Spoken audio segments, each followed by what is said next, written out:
everybody! Hello.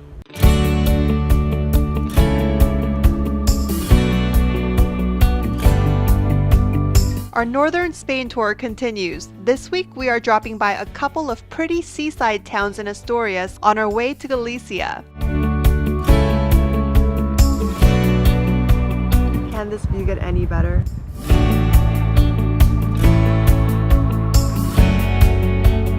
Luarca is a small fishing town in Asturias, and this is actually our last stop in this region. Today happens to be Dia de la Hispanidad. It's Christopher Columbus Day here. We have very mixed feelings about Christopher Columbus, and so we don't celebrate him quite the same way as they do here.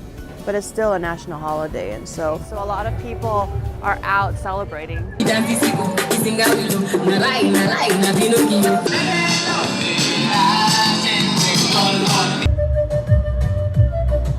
We're in Lugo in a region called Galicia, and what you see behind me are actual walls, city walls. This example of Roman engineering dates back to the 3rd and 4th centuries AD and is still very much intact. It's amazing to know that we're actually walking on the wall that the Romans built many, many years ago. We're here just in time for the San Froilán Fiestas, which is considered the quintessential Galician autumn festival. Some of the people are dressed up like they're living back in time. Traditional Galician costumes are in full display, and seeing this makes me wonder if this is what the streets actually looked like back in 1754 when this festival took place for the first time. Oh my gosh, look!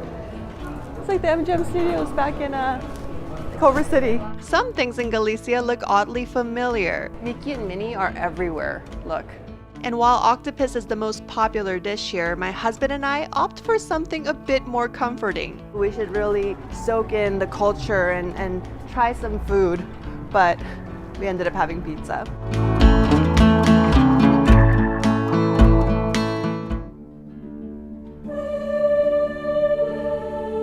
This is the final destination for the roughly 300,000 people who traveled the oldest pilgrimage route known as the Way of St. James. These seashell icons help guide the way throughout northern Spain. And while we went along much of the route, the real pilgrims followed the strict guidelines of walking, biking, or coming here on horseback. You can tell who they are by the shells on their bags. Isn't it cool that they have a train? It's parked right in front of the cathedral where James is buried. The spiritual journey ends inside the Cathedral of Santiago de Compostela.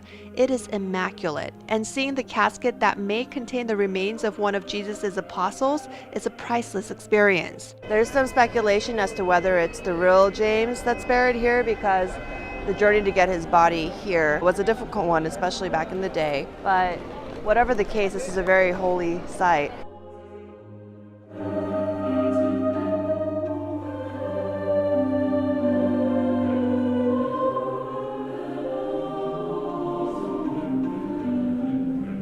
Outside the cathedral are some other historic buildings. Behind me is the City Hall. Over there is where the president's office is. Right here is the oldest hotel in the world. We spent 2 nights in Santiago de Compostela. During our first night, we're out on a group date. Hola! Happy hour is packed with delicious meats, cheeses, and of course, vino. Then a short walk leads us to another celebration filled with a type of music you may not have associated with Spain. The region of Galicia is considered the 7th of the original Celtic nations, and they really embrace their unique culture here. At our next stop, the wining and dining continues. Fresh salad, peppers, and I don't know what some of the dishes are, but they're all good, especially when paired with good company.